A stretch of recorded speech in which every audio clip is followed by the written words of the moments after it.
어제 예정됐었던 문재인 대통령과 윤석열 당선인의 오찬 회동은 불과 4시간을 앞두고 전격적으로 무산이 됐죠. 그런데 사실 대선이 끝난 이후 문재인 대통령도 그렇고 윤석열 당선인도 그렇고 바로 국민 통합을 외쳐왔었는데 먼저 그 얘기 좀 들어보시고 이어가 보도록 하겠습니다.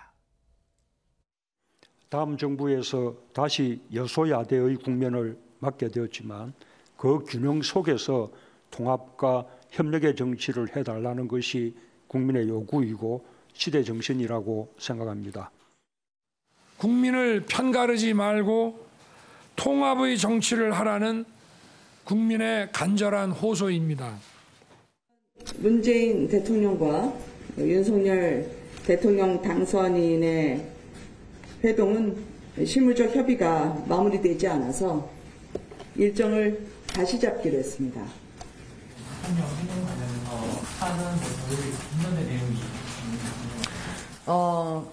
사전 조율은 이제는 조율이죠. 네, 조율은 지금도 계속 이루어지고 있는 것으로 알고 있습니다. 긴밀하게 그리고 지속적으로 소통과 조율 작업은 이루어지고 있습니다. 허주연 변호사님, 어제 오찬 회동이 무산된 것 관련해서 제가 주변 분들한테 가장 많이 받았던 질문이 아니 현직 대통령하고 당선인이 밥 한 끼 먹는 건데 뭐 좀 그렇게 실무 협의가 필요하지? 숟가락 위치, 국 위치, 밥 위치 그런 게 필요한 건가? 덕담 좀 그냥 나누고 고생했습니다. 그런 말 하고 좀 끝나면 안 되는 건가? 그런 얘기 많이 들었습니다. 저도 참 그렇게 생각이 되는데요. 그런데 어제 이 회동이 무산된 것에는 어제 만남의 어떤 성격이나 방향에 대한 온도차, 좀 더 구체적으로 말씀드리면 인사권이라든가 사면 이슈와 관련해서 입장차를 좁히지 못해서 무산이 된 것이 아닌가 이런 얘기들이 지금 나오고 있습니다. 네. 일단 회동을 했다고 하면요. 대선 후에 약 일주일 만인 거고요. 윤 당선인이 검찰총장 시절에 청와대 반부패 정책협의회에 참여해서 이 문재인 대통령과 만났던 이후로는 21개월 만에 성사가 됐을 텐데요. 결국 12시 오찬 예정이었는데 4시간 전에 전격적으로 무산이 됐습니다. 나오는 얘기에 따르면요. 지금 청와대 입장은 한마디로 야 의제 없이 만나자였다는 거예요. 그러니까 어차피 여러 번 만날 수도 있으니까 왜 회동을 회담으로 만드냐는 거죠. 그냥 당선을 축하하고 또 뭐 국민통합이라는 어떤 희망의 메시지를 전달하는데 일단 주력하자라는 게 청와대의 입장이었다고 하는데요. 네. 윤석열 당선인 측에서 하는 얘기는 좀 다릅니다. 밥만 먹고 덕담만 할 거면 뭐하러 시간을 내서 만나냐, 만날 이유가 없지 않냐 이렇게 반문을 하고 있다고 하는데요. 한 핵심 관계자가 이번 회동을 회사 일에 빗댔어요. 뭐라고요? 그러니까 대주주인 국민이 사장 교체를 명령을 했다고 하면 물러날 사장이 부하 직원 인선 같은 이런 중요한 현안에 있어서는 대주주, 그러니까 국민의 뜻과 어긋나게 해서는 안 된다라는 얘기를 했는데요. 이게 결국 인사권 얘기를 하고 있는 걸로 보입니다. 그러니까 지금 어쨌든 원칙적으로는 문재인 대통령이 인사권을 현재는 갖고 있지만 이 주요 인사를 할 때 어떤 차기 정부인 윤석열 당선인의 어떤 정책 방향이나 뭐 입맛과는 맞지 않는 인사보다는 좀 방향성을 맞추자. 그래야 되는 것 아니냐라는 얘기를 지금 하고 있는 걸로 보여요. 네. 그러면서 대통령이 당부는 당부대로 하되 당선인도 할 말은 하고 나오는 회동이어야 한다라고 강조를 하고 있는 상황입니다. 어제 오찬 회동이 무산된 이후에 양측은 서로 이유에 대해서는 함구하기로 약속했어요. 청와대 측과 당선인 측은요. 그런데 지금 언론들이 가만히 있지 않겠죠. 막 취재를 할 거 아니에요. 청와대는 청와대 출입 기자들이 주로 얘기할 거고 물어볼 거고 취재할 거고 인수위는 또 당선인 측은 인수위 출입까지 막 취재할 거 아니에요.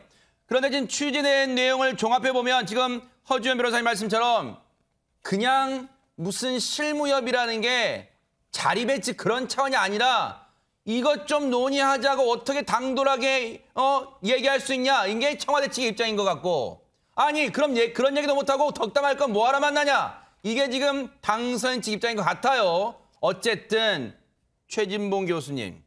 다시 만나긴 만나겠지만 어쨌든 아름다운 만남의 모양새는 물 건너간 듯합니다. 뭐 그렇다 하더라도 이제 만나면서는 웃으면서 만날 거예요. 근데 이제 말씀하신 것처럼 갈등의 요소처럼 비춰지는 부분이 있어서 이런 부분들이 사실은 스무스하게 정권이 이양되는데 국민들이 볼 때는 우려와 걱정이 생길 수밖에 없죠. 네. 그래서 저는 이제 어쨌든 두 분이 만날 거고요. 만나야 된다고 저는 봅니다. 어떤 형태로든 언제가 될지 모르겠지만. 그러나 이제 이런 뭐 저는 이렇게 생각해요. 이게 차라리 그냥 윤석열 당선인과 문재인 대통령이 그냥 만나서 그 자리에서 얘기했으면 이렇게까지 문제가 불거지지 않았을 거예요. 그러니까 이걸 왜 이런 얘기 할 거다, 저런 얘기 할 거다, 이런 부분들은 논의해야 된다, 이렇게 주변에서 얘기하다 보니까 청와대도 상당히 부담이 될 수밖에 없어요, 이거는. 그러니까 당선인 측에서 가서 제 생각은 이렇습니다. 대통령님이 마지막 임기 마치기 전까지 이런 부분을 좀 신경 써주셨으면 좋겠습니다. 이러면 조율이 가능할 수도 있고 대화가 될 거라고 저는 보거든요. 네. 근데 회담하기 전부터 언론에 막 이게 기사화되고 막 압박하는 듯한 모습을 보이니 청와대 입장에서 상당히 불쾌할 수밖에 없어요. 그래서 저는 이게 미리 이런 의제들이 나오고 마치 그러니까 원래 그 당선인과 현직 대통령의 만남은 이런 의제를 가지고 막 깊이 논의하는 그런 자리는 아니었어요. 지금까지 그러니까 축하드리고 또 이런 부분들을 마지막에 좀 신경 써주세요라고 요청하면 현직 대통령이 받아들이는 그런 모양새였는데 이게 너무 회담처럼 되는 모양새가 사실은 청와대 입장에서 상당히 부담스러웠을 거다. 그래서 저는 만나는 게 중요해요. 두 분이 만나서 선입탄하게 얘기하고 거기서 받아들일 수도 있는 거고 아닐 수도 있는 거잖아요. 네. 그런 장면을 보여주는 게 필요하기 때문에 너무 이런 의제 가지고 외부에서 또 만나기 전부터 막 논란이 되고 싸우는 것은 저는 절대 도움이 안 된다고 생각합니다. 아직 대선의 후유증, 대선의 후폭풍도 말끔히 거친 상태가 아니에요. 왜? 0.73%포인트의 득표율 격차가 그걸 말해주고 있기 때문이에요. 그런데 지금 어제 오찬 회동이 무산된 것을 놓고 지금 정치권엔 격론이 일고 있어요. 관련해서 얘기 들어보시고 이어가 보도록 하겠습니다. 대통령의 의사가 확인되기 전에는 나와서 그런 요청이 있었다고 이야기하는 이것도 좀 조심해야 될 일인데 예. 들어가기도 전에 결국 여론몰이로 사면을 압박하는 뭐 이런 모양새였고 예. 또 이제 인사와 관련해서도 예. 이를테면은 모든 인사를 중지해라. 당선인과 협의해서 인사를 하자. 대단히 무례한 이 요구가 있었고 예. 마치 점령군 행세하는 이런 모습 때문에 결국은 이 불발이 된 것 아닌가. 윤호중 더불어민주당 비대위원장 인터뷰 내용을 듣다 보니까 김재수 위원장님 단어 3개가 귀에 들어오네요. 일단 무례함, 그다음 압박, 점령군 이런 단어가 일단 귀에 들어옵니다. 그러니까 이게 점령군이라고 표현을 하신 거면 이제 뭔가 점령을 당하셨다라는 느낌이 들으셨기 때문에 점령군이라는 표현을 사용하신 것 같은데 사실 이제 윤석열 후보, 그러니까 윤석열 당선인 입장에서는 네. 굉장히 지금 마음이 급하죠. 왜냐하면 그 10년 주기 정권 교체설을 깨면서까지도 이 5년 만에 정권을 바꾼 국민들의 뜻은 지금 그 문재인 정부 5년 동안에 벌어진 여러 가지 뭐 경제적 정책이라든지 특히 이제 최근에 불거지는 오미크론 확산세로 인해서 뭐 의료 체계가 마비되고 굉장히 시급한 이슈들이 굉장히 많거든요. 지금 인수위가 이번 인수위는 다른 인수위도 거의 마찬가지였지만 굉장히 할 일이 많습니다. 시급한 현안들이 발등에 떨어진 현안들이 굉장히 많거든요. 당선인 입장에서는 하루라도 빠르게 국정 운영을 해나갈 수 있는 동력들을 인수위 내에서 최대한 확보를 하고 싶어 할 겁니다. 저는 그런 면에서 문재인 대통령이 가져갔던 기조들이랑은 상당 부분 다른 기조를 가져가야 되는 윤석열 당선인 입장에서는 하루라도 빨리 문재인 대통령을 만나서 여러 가지 국정 운영에 관한 이야기들을 좀 나누고 필요한 조치들을 미리 할 수 있으면 미리미리 해야 되는 것이 윤석열 당선인에게 떨어진 국민들의 명령인 것이거든요. 5년 만에 정권을 바꿨던 국민들의 명령이 그만큼 준엄한 것입니다. 그 무게를 알고 있는 윤석열 당선인 입장에서는 하루라도 빨리 문재인 대통령을 만나서 이런 국정 운영을 했으면 좋겠습니다라고 마음이 급한 게 사실이죠. 이제 이것을 가지고 압박이 된다, 점령군이다라고 하는 것은 왜 점령이 됐는지를 반성하지 못하는 상황에서 그다음 차기 정부에 대해서 그냥 이것은 우리의 임기 동안 건드지 말아라, 우리의 권한이다라는 식으로 회피하는 것밖에 저는 안 된다고 봅니다. 네, 전혜연 평론가님. 그런데 윤석열 당선인이 속도를 내서 잘 인수인계를 받겠다라는 의지만 표명했으면 이렇게까지 정치적 논란이 안 됐겠죠. 그런데 이른바 당선인의 최측근임을 자부하는 권성동 의원이 나와서 이명박 전 대통령 사면론과 김경수 전 지사의 이른바 무슨 세트설 이런 것을 만들어내거나 또는 당선인 주변에서는 그러니까 안 나오는데 당내 일부 인사들이 또 민주당을 공격하고 전인 정부에 대해서 좀 과격한 용어를 쓰다 보니 저는 오히려 회동이 좀 매끄럽게 되지 않은 거라고 생각을 합니다. 그래서 점령문이라는 표현은 사실은 안철수 위원장이 그렇게 안 하겠다라고 하면서 주목을 받은 거고요. 또 안철수 위원장이 가장 강조한 것 중에 하나가 겸손입니다. 그래서 그런 쪽으로 조금 더 국민의 힘에서도 좀 자세를 이렇게 좀 다시 한번 생각해 보면 어떨까 생각이 들고요. 그리고 문재인 대통령은 윤석열 당선인에게 축하 메시지도 보내고 국민통합도 거듭 강조하고 있습니다. 그런 기존이 이미 확인됐다라고 보고 오히려 지금 그 외부의 인사들이 하는 것을 이렇게 서로 국민통합을 위해서 대통령과 당선인이 노력하는 과정에서 잡음이 나지 않도록 해주는 것이 오히려 지금은 여당과 당선인 측근들이 해야 될 일이라고 봅니다. 네. 실무적 협의가 좀 안 됐다.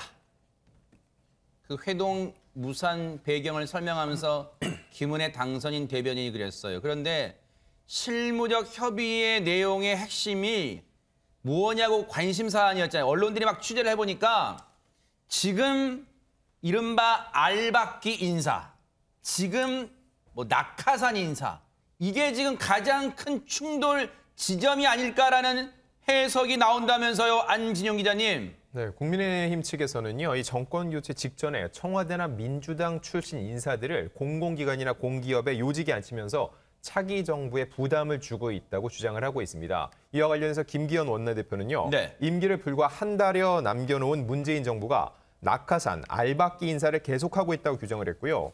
대통령직에 주어진 공적 권한을 사적으로 남용하는 것이라고 비판했습니다. 네. 일단은 여기서도 첨예하게 다르잖아요. 180도 다르잖아요. 세술은 세 부대 다 함께 놔둬라라는 게 지금 당선인 측이고, 아니 아직 엄연히 2달 넘게 남았다 임기가, 대통령 고유 권한이다라는 게 지금 청와대 측의 입장인 것 같아요. 관련해서 알박기 논란, 청와대 측 인사는 어떻게 얘기하고 있는지 들어보시고 이어가 보도록 하겠습니다. 대개 역대에 보더라도 정부 2학기에 그렇게 회동을 통해서 당선인님과 대통령께서 잘 그렇게 인사권과 또 현실적 필요를 잘 조율하시고 또 협조하셨던 것으로 알고 있습니다. 예. 이번에도 그렇게 되겠죠. 한 가지 꼭 말씀드리는 것은 일부 언론에서 공공기관에 문재인 정부가 마지막까지 알박기 인사를 한다는 기사가 요즘 많이 나오지 않습니까? 네. 그런데 적절한 지적이라고 생각을 해요. 역대 모든 정부 이행기에 이게 관행이었고요. 공공기관의 임원들의 임기가 보장이 안 돼가지고 뭐 초기에는 낙하산, 말기에는 알박기 이런 것이 아주 그냥 뭐 너무 우리가 귀가 따갑게 들었잖아요. 인사권은 분명하게 대통령이 가지고 계신 것이지만 그것에 대해서는 왈가왈부해서는 안 된다. 뭐 서로의 참모들, 뭐 이런 분들이 서로 왈가왈부하는 것은 자리를 편하게 만드는 길이 아니라고 생각을 하기 때문에 청와대도 말을 극도로 아끼고 있는 것입니다. 하여튼 지금 보세요. 박수현 국민소통수석의 얘기인데 어제 얘기와 오늘 얘기를 들려드렸어요. 그런데 여러분 어제 얘기에서는 뭐라 그랬어요? 알박기 인사라는 지적이 나오잖아요. 그랬더니 여기에 대해서 적절한 지적이라고 생각을 합니다. 그랬어요. 적절한 지적이다. 충분히 할 수 있는 지적이다. 이 얘기를 했어요. 그런데 오늘 얘기에서는 왈가왈부하지 마라. 뉘앙스? 분위기가 상당히 바뀐 것 같습니다. 전현 평론가님. 그렇습니다. 처음에는 우리나라 좀 정치 역사를 쭉 봤더니 정권 말기에도 공공기관 인사가 있었던 일이 있었고 한쪽에서는 그것이 정당한 인사라고 하고 한쪽에서는 그것을 알박기 인사라는 모습이 있었다. 그런데 어쨌건 대통령과 당선인이 이런 부분에 대해서 잘 조율할 것 같다라는 뉘앙스였는데 네. 그 다음에 나온 발언을 보면 다음날 언론 인터뷰를 보면 인사권은 분명하게 대통령이 가진 권한임을 강조하고 있고요.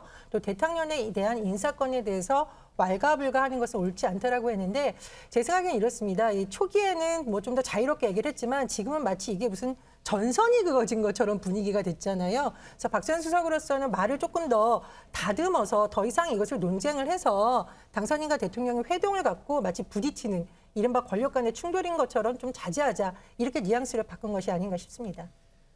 그렇다면 시계를 5년 전으로 좀 돌려볼게요. 감아볼게요. 2017년에 문재인 당선인, 문재인 대통령이 탄생했을 때 그때는 과연 어떤 입장이었을까요? 민주당이 당시 얘기 좀 들어보시고 이어가 보도록 하겠습니다.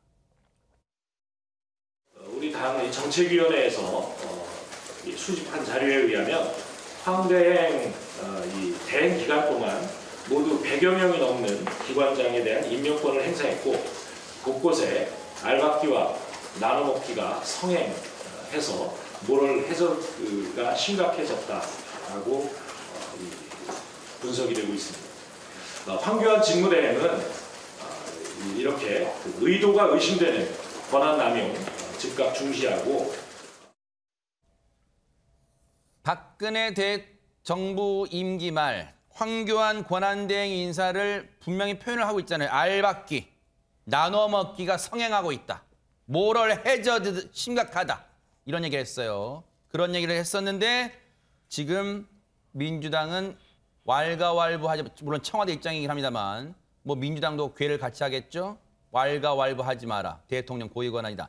이와 관련해서 국민의힘은 격하게 비판하고 있습니다. 얘기 들어보시고 이어가 보도록 하겠습니다. 전문성을 무시한 내로남불 인사는 정책 실패로 이어졌고 정권의 무능 때문에 애꿎은 국민들만 피해를 봤습니다. 그런데도 반성하기는커녕 도리어 정권 말까지도 내 사람 챙기길 위한 알박기 인사에만 전념하는 것을 보니 국민에 대해 최소한의 염치조차도 없는 것 같습니다. 국민이 새로운 대통령을 선택한 만큼 이제 산하기관, 공공기관, 유관기관 등의 새 대통령의 새로운 국정 철학을 민생 현장에서 구현할 수 있는 인물이 배치되어야 하는 것은 너무나 당연한 이치입니다. 땅 얘기할 때만 알박기란 말이 나온 줄 알았더니 지금 인사 문제에서도 알박기 인사란 말이 지금 나오고 있습니다. 그런데 궁금해요, 김재섭 위원장님. 지금 윤석열 당선인 측이 보는 알박기 인사 이게 심각하다. 가장 심각하고 핵심인 자리가 어떤 자리예요, 그러면? 우선은 이제 하는 총재직이라고 보고 있습니다. 아, 그래요? 왜냐면요, 이제 한국은행 이제 총재라고 하는 자리가 우리나라의 금융통화위원회 수장이거든요. 기준금리를 정하는 일을 하게 됩니다. 네. 우리가 금리라고 하는 것이 모든 경제정책의 기본이 되거든요. 그래서 그런 것들을 결정할 수 있다 그러면 사실 차기 정부의 경제정책과 발을 맞출 수 있는 사람들이 되게 하는 총재직을 맡게 됩니다. 근데 이제 문재인 대통령께서 지금 하는 총재직을 임명을 하신다 그러면 네. 윤석열 후보의 경제정책과 하는 총재의 경제정책이 다소 다른 방향으로 갈 수 있다. 이런 우려가 분명히 있습니다. 네. 초창기에 그리고 특히 지금 굉장히 우리가 고물가가 되어 있는 상태고 인플레이션 심하게 있는 상황이기 때문에 이 금리 문제가 앞으로도 굉장히 예민하게 다뤄질 것이 분명합니다. 그런데 자칫 이게 윤석열 정부에서 초창기 드라이브를 걸 때 하는 총재랑 발이 안 맞게 되면은 사실 경제적 혼란을 감당해야 되는 게 결국 국민이거든요. 이제 그런 입장에서 경제 정책과 굉장히 밀접하게 연관이 되어 있다는 면에서 하는 총재직은 저희가 그 문재인 대통령 임명권에서 대단히 지금 중요하게 지금 예민하게 바라보고 있는 것이고요. 그 밖에 제가 두 가지 또 더 중요하게 네네. 보고 있는 것은 그 중앙선거관리위원회 위원도 한 분이 그 대통령께서 임명을 하신다고 하고 있고 감사위원도 그렇습니다. 근데 우리가 중앙선거관리위원회나 감사원 같은 경우에는 사실 삼권 분립이 아니라 우리 권력 분립의 차원에서 굉장히 중요한 축들을 담당하고 있는데 이것이 지금 사실 중앙선거관리위원회가 우리 최근에도 문제가 많이 됐지만 어떤 정치적 편향성의 논리가 늘 있었습니다. 지금 안 그래도 야당이 추천한 인사가 중앙선거관리위원회에서 위원이 제외되어 있는 상황이기 때문에 안 그래도 지금 너무 지나치게 더불어민주당 편을 들어주고 있다라는 정치적 비판들이 계속 와고 있는 와중에서 굳이 그 공석을 대통령께서 한 명을 굳이 임명하시겠다고 하는 것은 안 그래도 지금 중앙선거관리위원회에 대한 국민들의 불신이 있는 상황 속에서 오히려 그 불신을 가속화시킬 수 있고 그것이 지금 국민들이 바라보고 있는 권력 분립이라는 큰 틀, 민주주의 틀을 일부 균열을 낼 수 있다는 면에서도 전 여기에서도 인사권을 굉장히 자제하셔야 된다고 저는 보고 있습니다. 이주열 한국은행 총재의 임기는 이달 말까지입니다. 그런데 지금 언론들은 그 한국은행 총재를 문재인 대통령 임기 내에 새로운 인물로 앉히려고 하는 움직임이 있다. 이제 그런 거예요. 그래서 윤석열 당선인 측에서는 그 인사 보류해달라. 그렇게 요구하는 것으로 언론 보도로는 지금 알려지고 있어요. 어쨌든 실무협의는 지금 이철희 정무수석과 윤석열 당선인 측에서는 장제원 비서실장이 계속 하겠지만 어쨌든 이 문제에 첨예해야 할 것 같아요. 그런데 최재문 교수님 보실 때는 어떻습니까? 이게 자 고유 권한, 뭐 권한이니까 보장된 법에 보장된 권한이니까 대통령이 아니 내 임기 내에 하는 총재가 퇴임하면 여전히 남아 있으니까 내가 임명하는 게 맞지 않냐?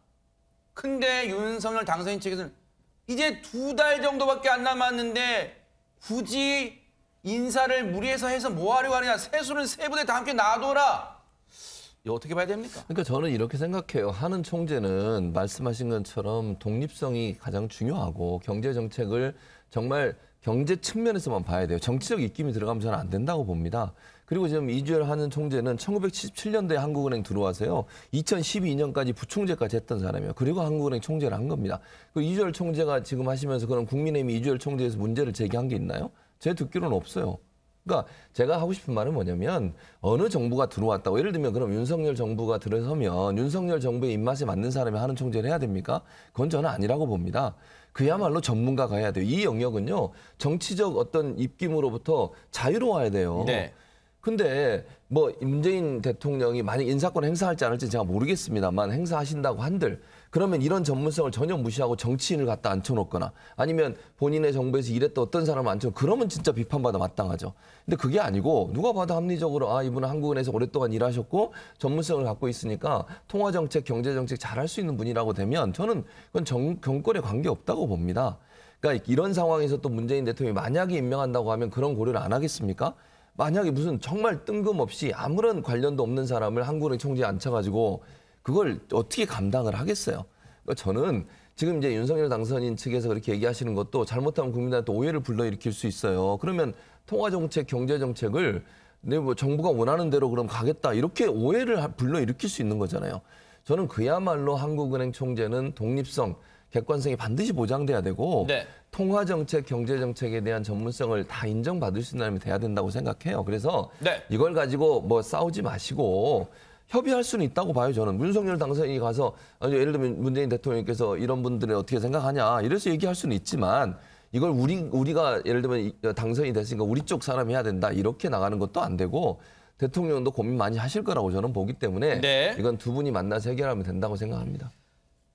하는 총재는 임기를 남겨놓고 어느 쪽이 임명하는 게 맞냐를 지금 줄다리기 하는 것 같아요. 그런데 국민의힘 측에서 지금 윤석열 당선인 측에서 격앙돼 있는 건 허주현 변호사님 지금 문재인 정부가 임기 말에 공공기관장 인선들을 지금 계속해서 올해 들어와서 계속해서 하고 있는 거 이것도 문제 삼고 있잖아요. 맞습니다. 공공기관 경영정보 공개 시스템 알리오에 공개된 정보를 보면요. 지난 연말부터 올해 2월까지 공공기관 및 공기업 기관장이 신규 임명되거나 연임된 사례가 20건 이상 정도가 되는데요.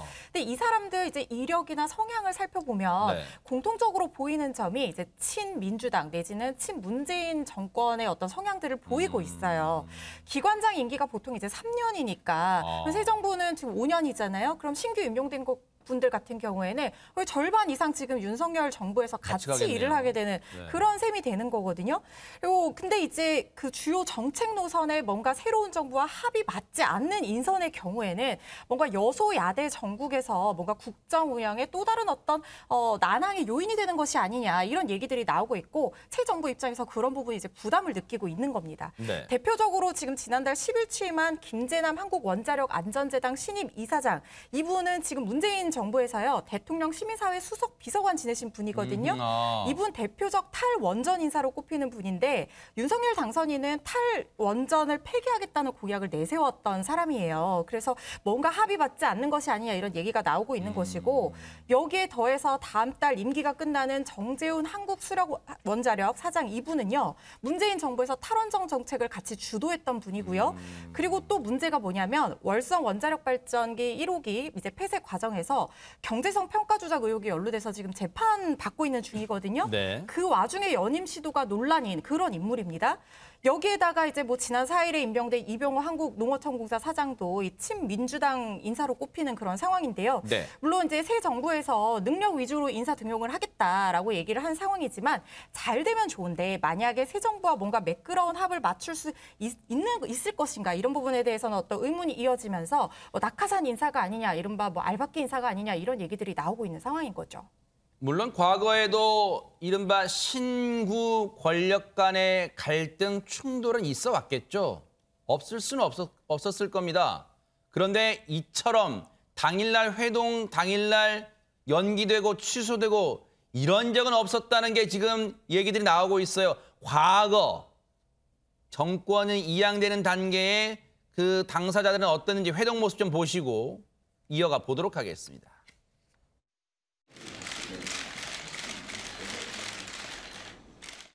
일부러 나와주셔서 감사합니다. 건강이 아주 좋아 보이십니다. 진짜 그 자리에 앉아요. 그래요. 지금 저 사진을 보면 그때가 제일 좋았던데.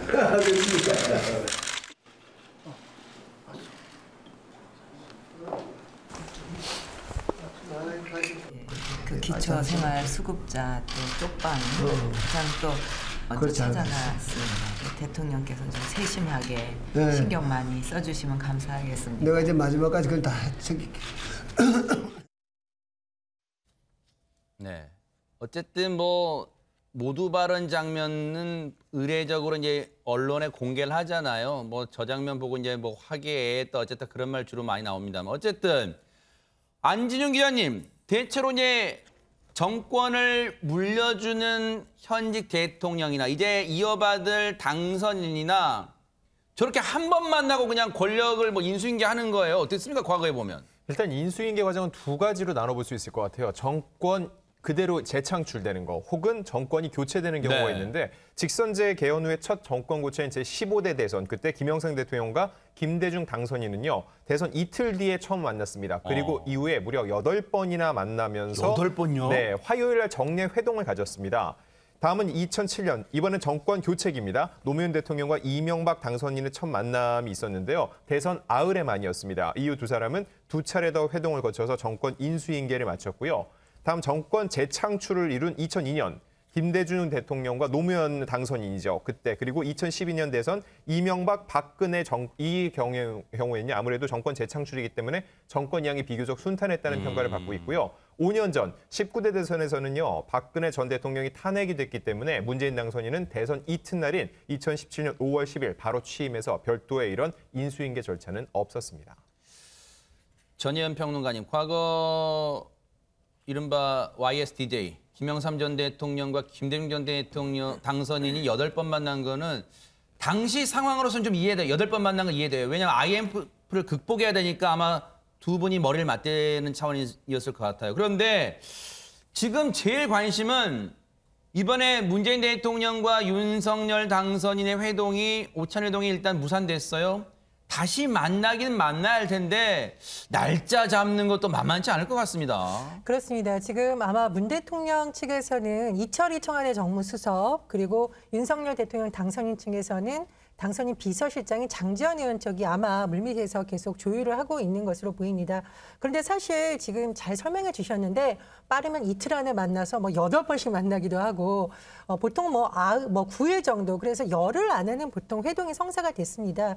그래서 다음 주 초에는 좀 되지 않을까라는 전망이 나오고 있는데요. 제가 보기에 이 회동이 좀 부드럽게 그리고 정말 허심탄회하게 이어지려면 정치인들이 지금은 조금 입을 조심하셔야 되지 않을까. 오히려 주변인들 특히. 그렇습니다. 네. 임태희 전 청와대 비서실장 지금 당선인 고문도 사전에 너무 의제를 밖에서 얘기하거나 서두르거나 존중하지 않는 듯한 모습을 보이는 것은 좋지 않다라고 얘기를 했는데요. 특히 이제 집권 세력이 된 당선인 측에서 더 주의해야 될 점이 아닌가 그런 생각이 듭니다.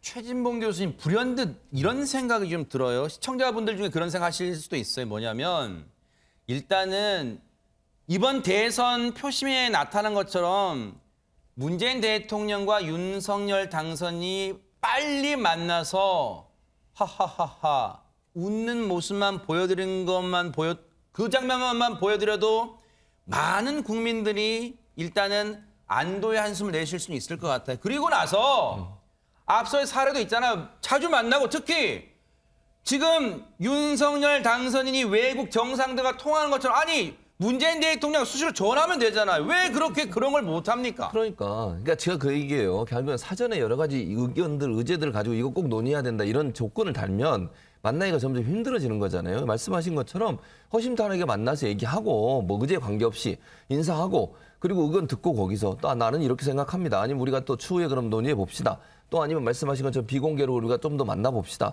전화통화합시다. 이러면 되는 거예요, 사실.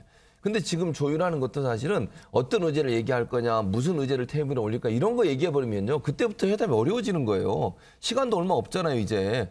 저는 그래서 지금 앵커가 제안하신 것처럼 의제 이런 거 따지지 말고 일단 만나서 얘기하고 대화하고 그때부터 시작해서 또 논의가 필요하면 추가적으로 만나고 그거는 비공개로 해도 되잖아요. 일단 중요한 건 국민들 입장에서는 신구 세력 간에 어쨌든 만나서 화합하는 모습 보여주고 정권이 잘 이양될 수 있는 그런 안정적인 모습을 보여주는 게 두 사람의 책임이라고 저는 생각해요. 그러네요. 그런 차원에서 본다고 하면 인수위도 청와대도 의제에 너무 얽매이지 말고 일단 만나서 대화하는 모습을 보여주고 그 추후에 또 필요하다 하면 논의를 하면 된다고 저는 봅니다. 그런 것을 국민이 원하고 있다는 것을 양측이 좀 이해하시고 조금씩 양보하고 국민들이 원하는 모습을 보여주는 것이 양측에 다 필요한 상황이 아닌가 하는 생각이 듭니다. 윤석열 당선인 관련 뜨거운 이슈가 또 하나 있습니다. 뭡니까? 안진용 기자님. 네, 바로 직무 공간을 어디로 할 것인가입니다. 오늘 오후 5시 윤 당선인이요. 안철수 인수위원장 등과 함께 어디로 집무실을 이전을 할 것인지를 두고서는 회의를 연다고 했는데 지금 5시 13분이면 지금 하고 있겠네요. 네, 예정대로라면. 예정대로라면 지금 진행이 되고 있을 것으로 보이고요. 현재 직무 공간으로 유력한 두 곳은 1안이 용산 국방부청사, 2안이 서울 광화문 외교부청사인데 아마도 이 두 가지 안을 두고서는 윤 당선인이 최종 결정을 할 것으로 보입니다. 그런데 며칠 사이에 조간신문들 분위기가 싹 지금 용산으로 지금 넘어간 분위기 같아요. 허주연 변호사님. 맞습니다. 아무래도 용산이 지금 유력한 대안으로 떠오르고 있는 분위기인데요. 일단 용산 장점은요. 여기 이미 국방부가 이제 위치를 하고 있기 때문에 보안이나 경호에 대해서 어느 정도 이름 유지를 할 수 있는 그런 시설들이 마련돼 있고 여건들이 조성이 돼 있어요.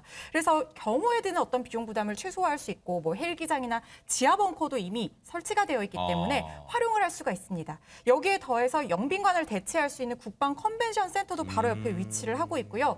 차제 이제 용산 가족공원이 조성되면은 대통령 집무실이랑 가까워지니까 이른바 이 미국 백악관의 어떤 프레지덴셜 에리어 같은 그런 분위기를 만들 수 있다는 장점도 있어요.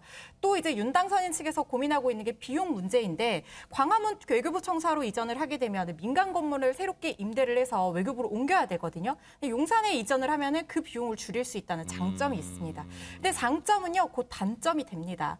보안에 굉장히 유지가 잘 된다는 얘기는 결국에는 소통에 불리해질 수 있다는 거거든요. 과연 용산 대통령 시대가 열리게 될지는 좀 지켜봐야 될 것 같습니다.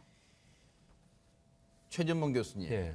제가 오늘 아침에 이제 출근해가지고 신문을 쭉 보는데 몇 군데 신문이 사설을 집무실 관련 사설을 썼어요.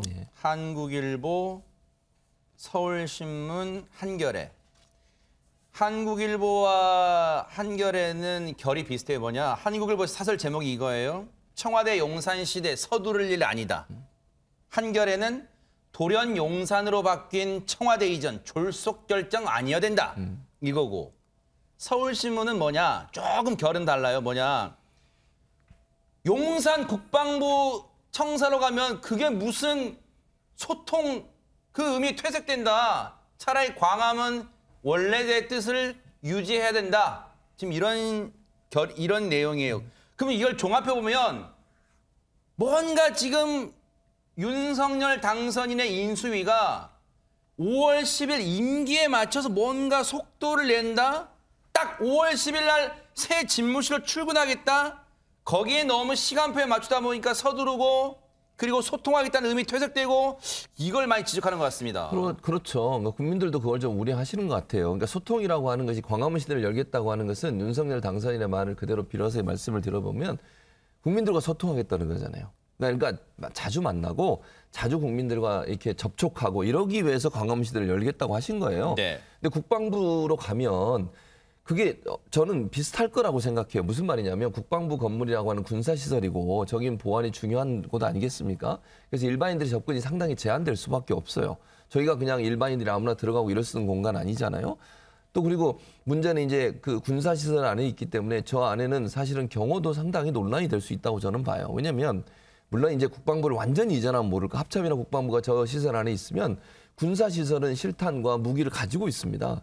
그럼 대통령 경호 과정에서 그런 부분들이 고려가 될 수밖에 없잖아요. 만약에 국방부 직원들 저희 근무하고 대통령도 저기서 직무를 하시게 되면 그 가까운 거리에 실탄과 무기가 존재하고 있다는 것 자체는 상당히 경호에 어려움이 줄 수도 있다. 그래서 인수위 내에서도 사실은 이 광화문 시대가 퇴색되는 거 아니냐 이런 지금 논란도 나오고 있는 상황이고 너무 빠른 시간 안에 문제를 해결하다 보니까 여러 가지 문제점들이 나오는 부분들을 그냥 넘어가는 그런 모습으로 가게 되면 결국 나중에 또 다른 문제를 발생시킬 수 있는 위험이 있다. 이렇게 지금 비판을 하고 있어서 이 문제를 좀 깊이 고민해 봐야 될 것 같고 또 하나는 이제 그래서 당선인 측에서 용산공원이 옆에 지금 미군 기지 있었던 곳을 공원으로 만드니 거기서 시민들을 만나겠다고 했는데 용산공원 완공되는 게 2027년이에요. 네. 그럼 실제적으로 이제 5년 남았네요. 네. 그렇죠. 그러면 이제 대통령 퇴임하실 쯤 돼서 완성이 되니까 거기서 주민들을 만나는 것도 한계가 있을 수 있다. 그래서 원래 목적과 다르게 불필요한 세금을 들여서 그러면 또 다른 건물도 짓고 이래야 되는 상황이고 만약에 또 관저를 한남동에 있는 공간을 사용하게 되면 출퇴근을 하셔야 돼요. 그럼 아침에 출퇴근하는 기간 동안 시민들 불편 그리고 이제 그 당시에는 출퇴근할 때는 또 휴대전화도 그 정도 안 터지게 만든다고 하더라고요. 그런 시민들 불편을 그럼 또 어떻게 할 거냐 이런 여러 가지 논란이 있어서 지금 뭐 계획은 어떻게 될지 모르겠습니다만 이런 문제를 어떻게 잘 풀지 하는 부분이 과제가 된다고 봅니다. 네. 이른바 지라시에는 참 별의 별 얘기가 벌써부터 나오고 있대요. 아무튼 그런 상황이에요. 전혜연 평론가님, 그런 얘기가 나와요. 앞서 뭐 사설 얘기도 했습니다만 굳이 삼각지역에 있는 그 용산 국방부 청사로 가게 되면 이게 지금 구중궁궐이라고 비판해온 청와대 지금 있는 거랑 뭐가 다르냐? 뭐 이런 얘기도 있다는 거예요.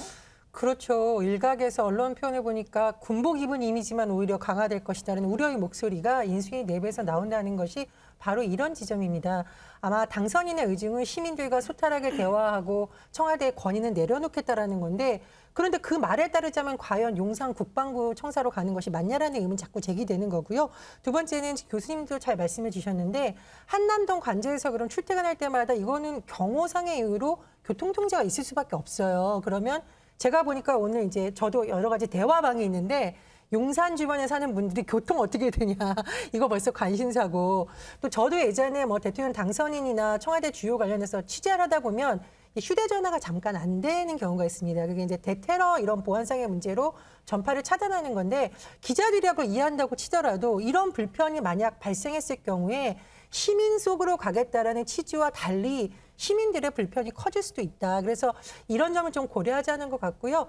제가 왜 자꾸 임태희 전 비서실장께 말씀을 드리냐면 제가 뭐 여기 오기 전에 취재를 만나서 한 것도 있지만 또 아마 정말로 당선인의 성공을 바라는 지금 고문 역할을 하면서 쓴소리를 하시는 것 때문으로 보여요. 뭐라고 비유를 했냐면 이사회도 인테리어하고 하는데 뭐 한두 달 걸리지 않느냐. 그러니까 이 문제를 너무 서두르지 않았으면 좋겠다라고 얘기를 하고요. 김종인 전 비대위원장도 당선인과의 통해서 너무 조급하게 하지 말라라고 조언을 했다라고 합니다. 그래서 저도 이 문제를 너무 이걸 꼭 지켜야 한다 이렇게 볼 것이 아니라 인수위 내에서 좀 합리적인 의견을 많이 조율했으면 합니다. 네.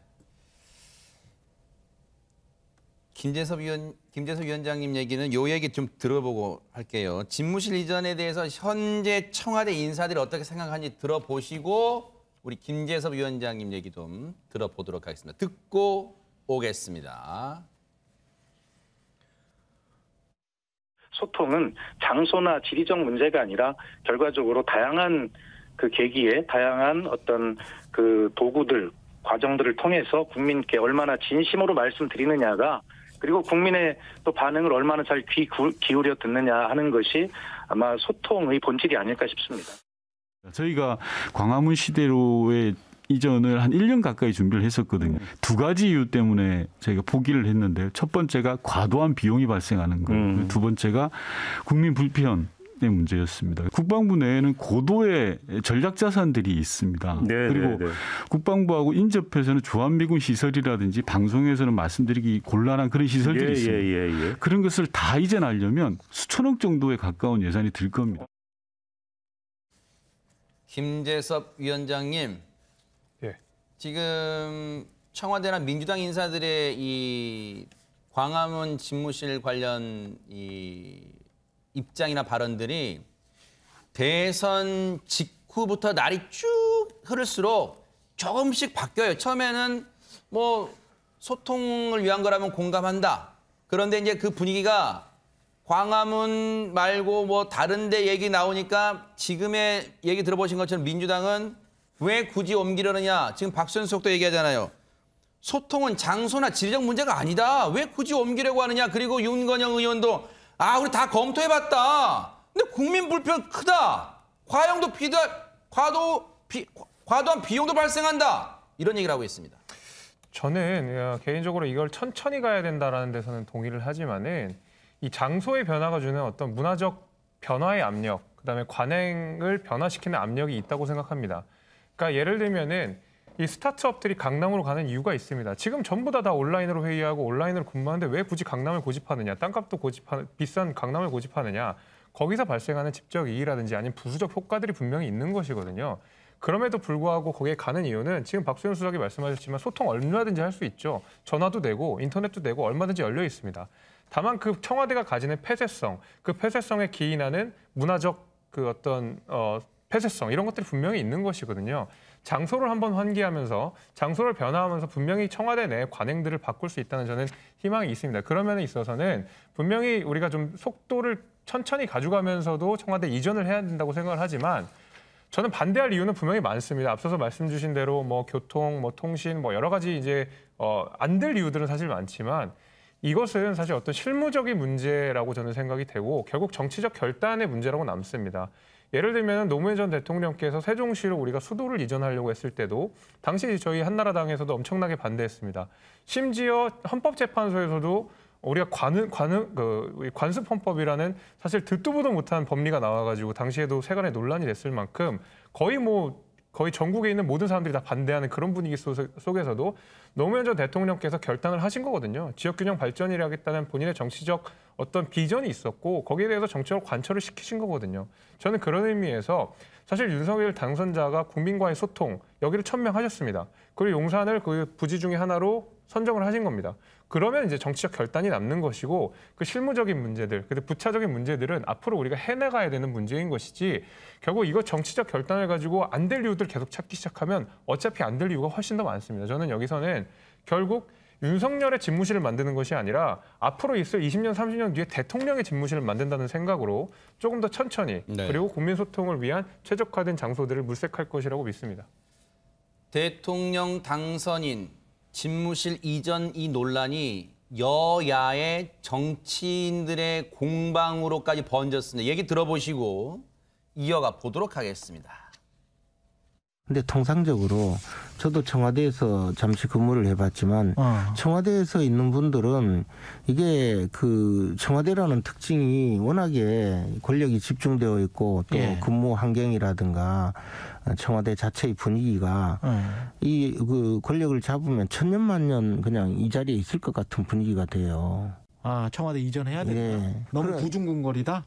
구중궁궐을 넘어서서 그 근무 환경이나 모든 것이 그렇게 되어 있고 이게 청와대를 처음 만들 때 경복궁 후원에 있는 그 건물의 특성상 조선시대 궁궐과 같은 또 모습과 그 구조로 만들어 가다가 보니까 이게 왕조시대처럼 그렇게 굴러가게 되어 있어요.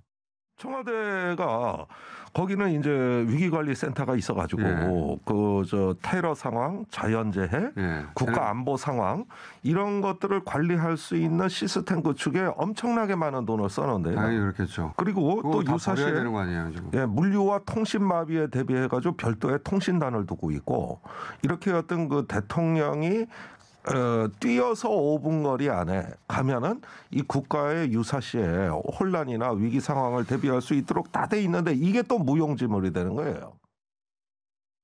그런데 이 논쟁에 탁현민 청와대 의전 비서관도 한마디 거들었다는데 무슨 내용일까요? 안진용 기자님. 네, 탁 비서관이 청와대 내 대통령의 집무실 그리고 비서동이 멀다는 이 윤 당선인 측의 주장에 대해서요. 뛰면 30초, 걸으면 57초라고 반박을 했습니다. 오늘 SNS에 글을 올렸는데요. 집무실을 비서동으로 옮긴 지 5년이 됐다면서 조금 전에 이동 시간을 확인했는데 뛰어가면 30초, 걸어가면 57초로서 상당히 시간이 소요됩니다. 헉헉이라고 썼는데 이건 반어적 표현이라고 볼 수 있고요.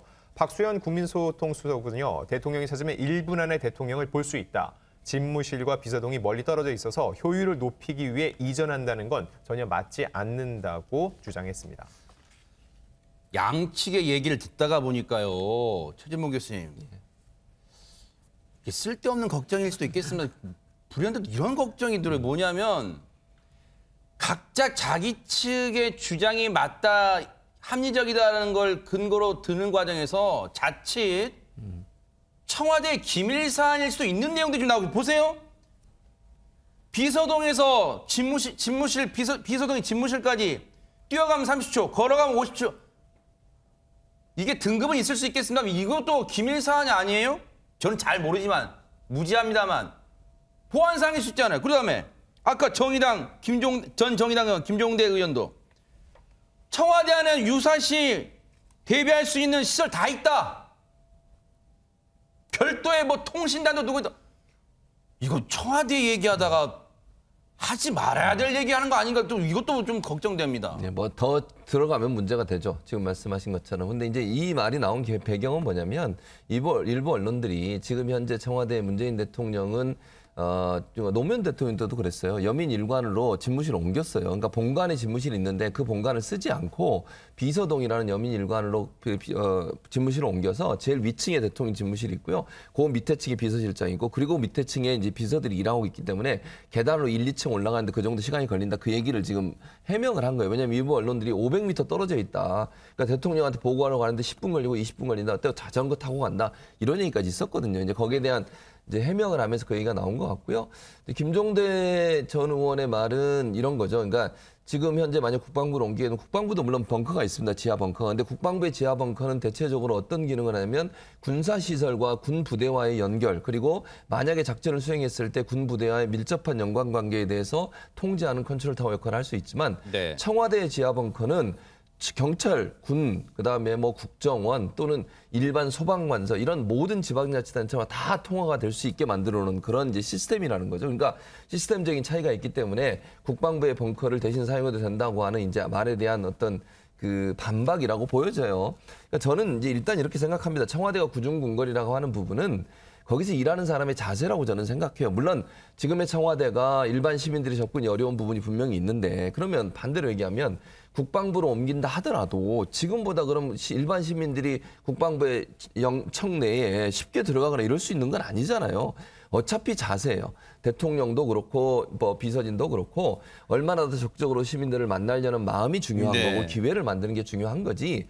어쨌든 대통령이 근무하시는 것은 보안이 정말 필요한 것이고 경호가 필요하니까 사람들의 접근은 제한될 수밖에 없다. 기회를 많이 만들어서 적극적으로 만나려는 의지가 필요하다. 저는 그렇게 봅니다. 정의당 출신이었던 김종대 전 의원은 물론 군사 전문가이기도 합니다. 그런데 아까 라디오 인터뷰 때 그런 얘기 했잖아요. 청와대는 위기관리센터가 있어서 테러 상황, 자연재해, 국가안보 상황 이런 것들을 관리할 수 있는 시스템 구축에 엄청나게 많은 돈을 썼다. 그 말은 최첨단 시스템이 집약되어 있다는 거잖아요. 그러면 갑자기 이런 궁금증이 듭니다. 이렇게 최첨단 시스템이 갖춰져 있는 청와대를 5년 전에 문재인 정부는 왜 그러면 옮기려고 했을까요? 관련 얘기 들어보시고 이어가 보도록 하겠습니다. 국민 대통령 시대에 대통령이 있을 곳은 구중궁궐이 아니라 광화문 청사입니다. 대통령 직무 청사를 광화문으로 옮기겠습니다. 광화문 청사로 이전할 경우에 청와대 영빈관, 본관, 헬기장 등 집무실 이외 주요 기능 대체 부지를 광화문 인근에서 찾을 수 없다는 결론을 내렸습니다. 현재 관저가 갖고 있는 그 사용상의 불편한 점, 그리고 나아가서는 풍수상의 불길한 점, 이거를 생각을 할 적에는 옮겨야 되는데 저희들은 그거에 대한 합당한 안은 만들 계획입니다. 당시에도 논란이었지만 지금 다시 들으니까 이게 최근에 대선 기간에 있었던 그러한 논란들과 맞물려서 다시 지금 이 얘기에 집중 안 할 수가 없어요. 안진용 기자님, 당시에 광화문 대통령 시대위원회 자문위원인 유홍준 교수가 풍수상의 불길한 점? 이제는 하다 청와대 터 논쟁까지 해야 됩니까? 그러다 보니까 이 터 논쟁이요. 지금 이 집무실 옮기는 한 곳으로 지목되고 있는 용산으로도 옮겨졌습니다. 윤호중 민주당 공동 비상대책위원장이 한 라디오에 나와서 이런 얘기를 합니다. 용산 땅은 대한민국 국민 입장에서는 오욕의 역사가 있는 곳이다. 우리 대통령이 청나라 군대, 일본 군대가 주둔했던 곳에 꼭 가야겠나라고 얘기를 했고요. 그 끝에 일설에는 풍수가의 자문에 의한 것 아니라는 의문도 제기하고 있다. 이 부분 아까 말씀하신 대로 대선 과정에서 소위 미신 논란이 있었는데 여기에 또 빗댄 얘기라고 볼 수 있습니다. 이거에 대해서 이준석 국민의힘 대표가 다시 또 입장을 냈는데 더불어민주당은 용산이 오욕의 역사를 가진 땅이라고 하는데 애초에 청와대 부지는 조선 총독 관저가 있던 곳이다. 용산이 오욕의 역사를 가진 땅이라고 싸잡아 비하하신 거에 대해서 당장 용산 주민들께 사과라고 얘기를 했고요. 사실 이 구중궁궐이라는 단어는요. 조금 보신 것처럼 2017년 문재인 대통령이 먼저 청와대는 구중궁궐의 성격이 있다는 걸 얘기를 했습니다. 근데 지금 와서 구중궁궐 같아서 용산을 옮긴다고 하는데 이거 아니라고 얘기를 할 때는 아무래도 좀 앞뒤가 안 맞는 부분이 생길 수밖에 없고요. 이거에 대해서 이준석 대표가 이런 얘기를 합니다. 윤석열 정부가 하려는 모든 것을 반대하고자 선거 끝난 다음에도 저열하게 나오는 거 아니냐라고 지적을 했습니다. 이쪽이든 저쪽이든 그걸 떠나서 걱정입니다. 하다 청와대 터 논쟁까지 지금 양당의 대표격인 비대위원장과 당대표 입에서 나오고 있습니다. 근데 최재문 교수님, 또 문득 궁금한 게 있어요. 청와대 지금 어쨌든 윤석열 당선인은 의지가 강해요. 청와대 안 들어가고 그리고 뭐 청와대 관리는 제로다. 그랬어요. 그러면 자 5년 집권 기간 동안 5년 동안 청와대 직무 안 봤어요. 그럼 다음 대통령 당선된 사람이 나는 청와대 들어가는 게 꿈이야. 나 청와대 다시 들어갈래. 하면 되는 거예요? 그건 좀 어려울 수도 있어요. 왜냐하면 이제 윤석열 당선인의 계획을 들어보면 청와대를 공원으로 개방을 하겠다는 거 일반인들에게. 그러면 그 안에 보안시설이나 이건 다 옮겨야 돼요. 그리고 혹시나 그게 청와대 내부의 여러 가지 역할이나 활동들이 이렇게 드러날 수 있는 이런 시설물은 없애야 되는 거잖아요. 그걸 일반인이 보면 안 되는 거니까. 그런 차원으로 된다고 하면 아마 이제 청와대 기능 자체가 완전히 이제 없어지게 되는 거니까 조금 뭐 시민의 품에 돌아가는 건 좋습니다. 그런데 만약에 5년 후에 새로운 대통령이 당선된 분이 나는 청와대 가고 싶다. 그럼 그걸 또 옮겨야 돼요. 이번에 옮길 때 만약 옮기게 되면 이제 비용이 또 들어가지 않겠습니까? 뭐 새로운 건물도 지어야 될 거고 만약에 인테리어도 해야 되고 이런 것도 시설물 최첨단 시설물들 다 옮겨야 되면 돈이 들어가는데 그걸 또 옮겨서 이쪽으로 옮긴다?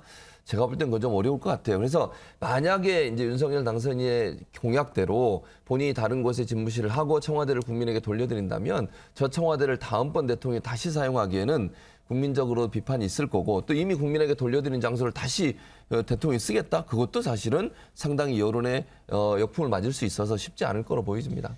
김재섭 위원장님께 여쭤볼까요? 이걸 얘기를 듣다 보니까 예를 들어서 어떤 대선에 당선된 당선인이 나는 청와대 안 쓸 거야. 그리고 나 이후에 당선된 사람도 청와대 못 써. 또 할 수는 없는 거잖아요. 그렇죠. 이제 대통령이 되고자 하는 사람, 그리고 대통령이 된 사람이 그렇게까지 옹졸하게 정치를 하지는 않을 거라고 생각합니다. 네.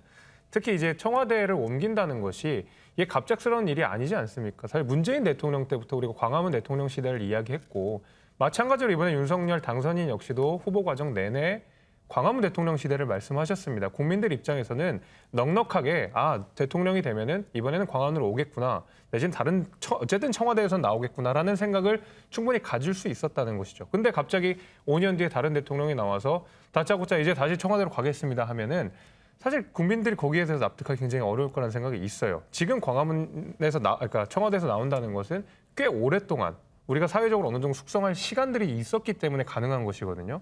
그래서 다음 대통령이 갑자기 마음이 바뀌어가지고 다시 청와대로 갑시다 할 수 있는 것은 아니고 대통령이든 아니면 어떤 정치인은 역사적 책임을 좀 가져야 된다고 생각을 하고 예를 들면은 이제 문재인 정부에서 저희가 많이 비판했었던 어떻게 하루아침에 원전 정책, 에너지 정책을 바꿀 수 있냐, 탈원전 할 수 있느냐 해가지고 국민의힘도 많이 비판을 했고 네. 문재인 정부에서도 그 부분에 대해서 비판적 성찰이 있습니다. 그렇기 때문에 정치적 결단은 중요한데 그것이 단순히 5년, 그 정부 내에서만 해당된다고 생각하면 안 될 것이고 그에 있는 10년, 15년을 바라보고 저는 그 다음 대통령들도 결정할 거기 때문에 그런 우려까지는 되지는 않습니다.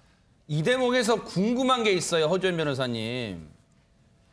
다른 나라는 국가 이 지도자의 집무실이 어디에 있어요? 막 저 안쪽에 들어가고 그래야 되나요? 어땠습니까? 대부분 그렇지 않아요. 일단 지금 윤석열 당선인이 모델로 삼고 있다고 알려진 미국 백악관 같은 경우에는요. 워싱턴 DC 시내에 위치하고 있고 지하철역에서 불과 2분 정도 떨어져서 시민들이 여긴가 봐요. 네, 담벼락까지 가까이 접근을 할 수 있는데 제가 또 여기를 가봤습니다. 그래요? 그때 이제 9.11 테러 발생 직후여서 경기가 굉장히 삼엄했을 때인데도 불구하고 담벼락까지 가서 안에 내부 저 건물들을 볼 수가 있었거든요. 영국도 비슷합니다. 다우닝가 10번지에 총리 집무실이 있는데요. 대로변에 위치해서 시민 접근이 굉장히 자유롭고요. 네. 국회의사당과 300m 거리 정도 지금 사진 나오고 있는 건물입니다. 그렇게 저렇게 주택가에 그냥 저렇게 있는 거예요. 외신 기사 때 많이 봤어요. 네. 그렇죠. 그리고 프랑스도 마찬가지입니다. 엘리제궁, 프랑스 대통령 집무실인데 제가 또 여기도 가봤습니다. 그래요? 근데 샹젤리제 거리 바로 지척에 있어요. 지금 저기가 샹젤리제 거리고 엘리제궁이 저기 이렇게 있는 건데 저 샹젤리제 거리는 굉장히 외국인도 많고 엄청난 상점들이 있는 번화가예요. 그래요? 여기 바로 근처에 있거든요. 네. 스웨덴, 핀란드 모두 다 마찬가지고요. 지도자가 수시로 국민과 눈인사를 나누며 드나들고 있다고 합니다. 야, 또 저런 걸 보니까 청와대 말고 어디에 또 만약에 의지대로 실천한다면 어디에 집무실을 두는가가 상당히 중요할 수는 있겠구나. 왜냐하면 국민들에게 정치는 또 이미지잖아요. 그런 점에서는 또 중요할 수도 있겠구나 하는 생각을 하는데 우리 전혜연 평론가님이 저를 간절하게 바라보는 게 뭔가 하실 말씀 있는 것 같아요. 1분만 드릴게요. 네네. 근데 저는 인수위에서 굉장히 국민통합이나 중요한 의제가 많은데 너무 단정적으로 이 사무실 이전을 중요 의제로 삼는 게 오히려 당선인에게 부담이 될 수 있을 것 같아요. 그래서 좀 이 문제를 너무 주요 의제로 삼지 말고 강조했었던 국민통합과 관련된 의제를 조금 더 적극적으로 설명하는 게 좋지 않을까 그런 생각이 듭니다. 그러네요.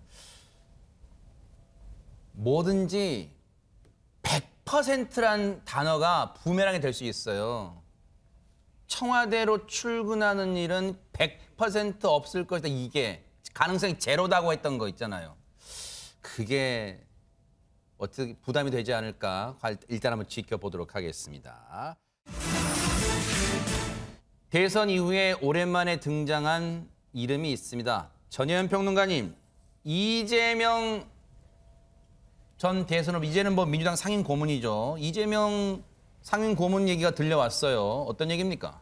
예, 말 그대로 민주당의 전 대선 후보였고 지금은 상임 고문인 이재명 고문이 어제 경기도 평택의 한 병원 장례식장을 찾았습니다.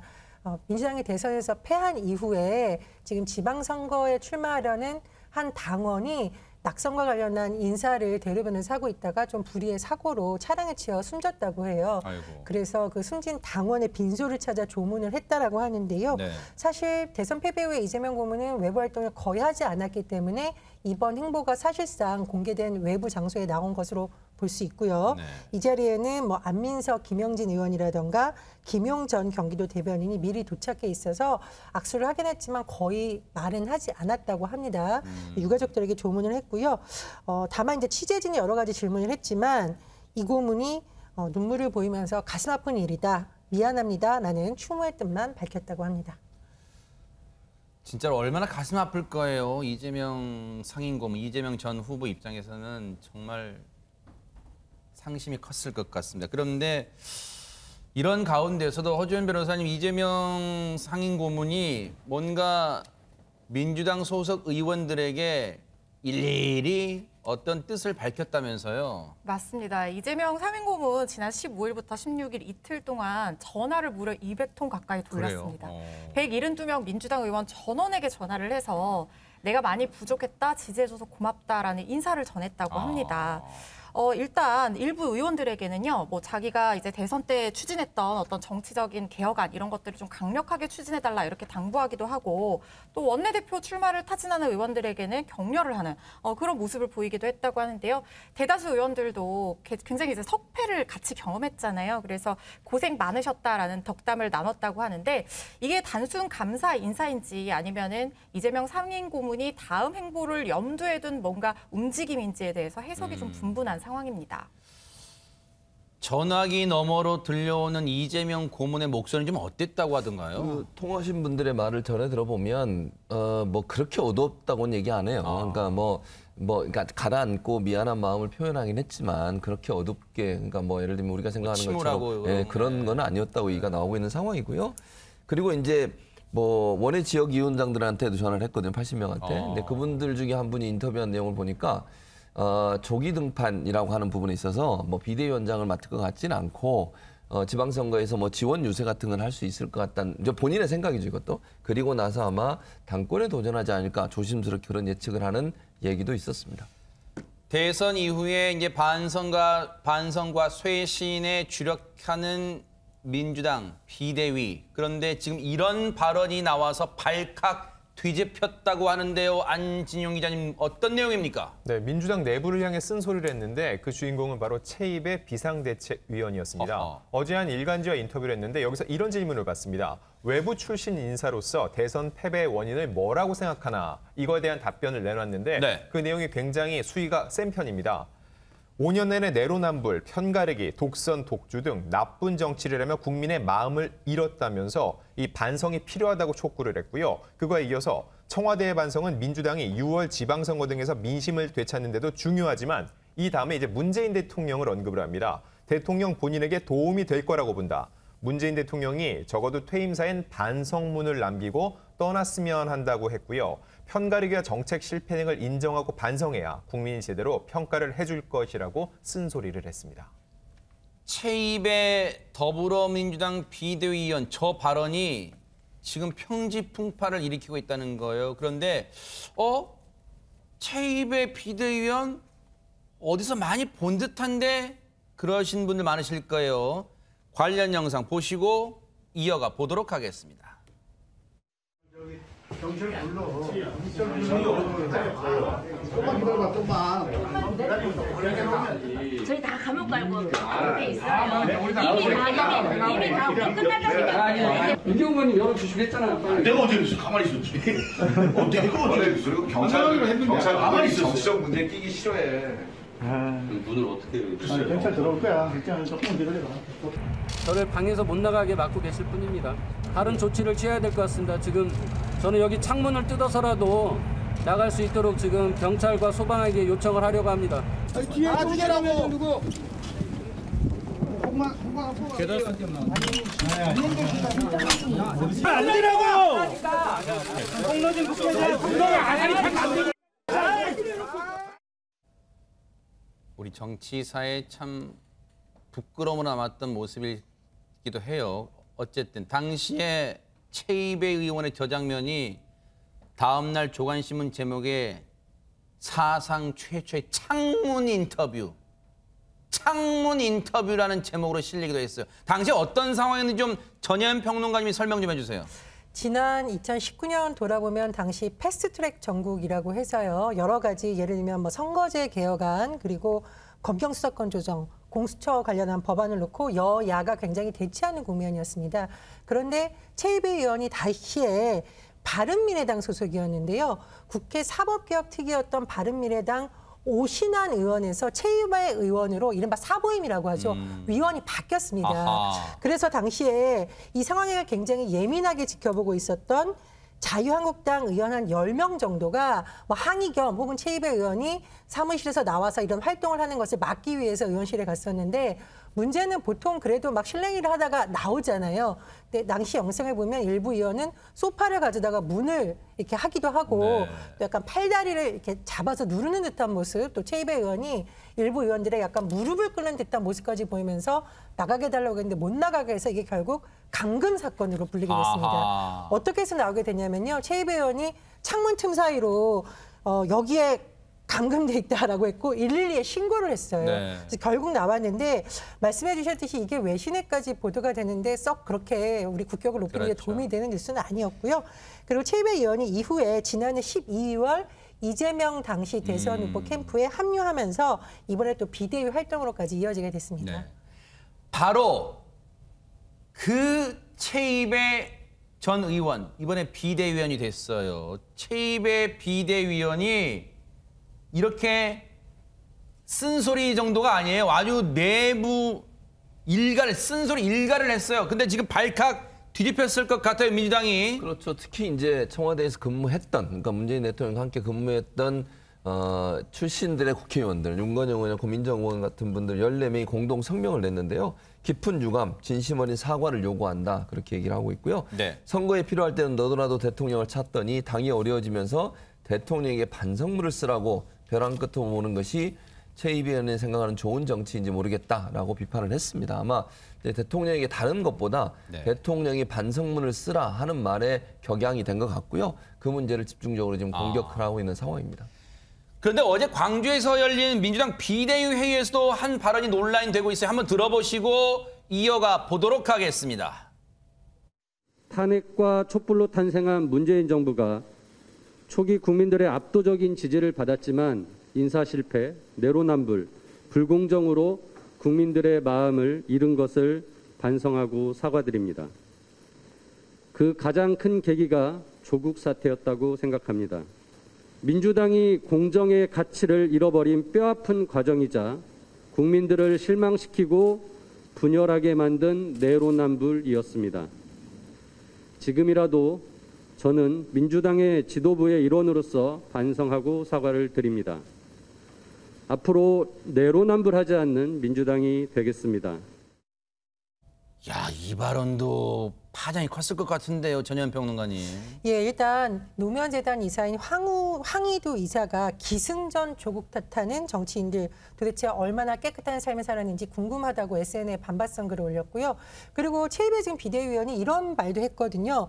민주당의 기득권이 가장 강한 호남에서부터 기득권을 내려놓는 혁신을 해야 된다는데 이 발언에 대해서는 또 광주 지역구 의원인 민형배 의원이 불쾌감을 표시했습니다. 근데 좀 가장 강하게 얘기를 했는데요.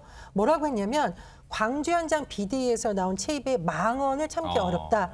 이런 말을 제어할 수 없다면 윤호중 비대위원장은 자격 미달이고 최 의원을 즉각 내보내라고 SNS에 의견을 내기로 했습니다. 네. 야, 이게 자성의 소리로 봐야 될지 아니면 정말로 당 상황도 모르면서 하는 말로 받아들여야 될지 지금 파장이 커지고 있는데 조국 전 장관 얘기가 갑자기 소환됐어요. 그런데 조국 전 장관 관련해서 무슨 새로운 소식이 엊그제 들려왔다면서요? 네, 맞습니다. 조국 전 장관이 또 새 책을 냈어요. 제목은 가불 선진국이라는 책인데 인기가 굉장히 많습니다. 예약 판매를 하려고 첨부 수량을 준비를 했는데 2시간 만에 모두 완판이 됐다고 합니다. 네. 이 책은 오늘 24일 정식 출간을 앞두고 있는데요. 문재인 정부의 공과를 담은 내용이라고 하는데 경제력은 이미 선진국이지만 복지나 노동 문제는 좀 더 보완이 필요하다라는 조 전 장관의 인식을 담은 책이라고 하고요. 조 전 장관 이미 베스트셀러 작가입니다. 작년에 조 전 장관이 법무부 장관에 지명된 뒤에 벌어진 일들을 정리했던 회고록 조국의 시간이 굉장한 인기를 끌었던 선례가 있습니다. 자, 지금 조국 전 장관의 이 문제는 앞으로 민주당이 계속해서 이 논란이 될 여지가 있는 그런 상황 같은데 앞으로의 상황도 지켜보도록 하겠습니다.